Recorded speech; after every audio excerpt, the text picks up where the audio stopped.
ba'dal bu ham osonroq. Ba'dal ma'radi jalasa Umar va Adil.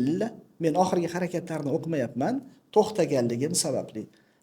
Adil fi maqha yoki tanvin bilan o'qiydigan bo'lsangiz fi maqhan hadiin ala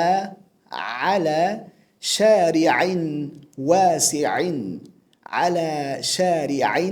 wasi'in matnni qarang, ichi to'la ayn harfi. Siz buni bir necha marta ko'ring va imkon qadar masalan men o'qishimdan oldin pauzaga bosib o'zingiz birinchi o'qing. Ko'rgazmadan so'ng Umar va Odil keng ko'chada joylashgan, keng ko'cha bo'yida joylashgan tinchgina bir sokin qahvaxonada, kofexonada o'tirishdi.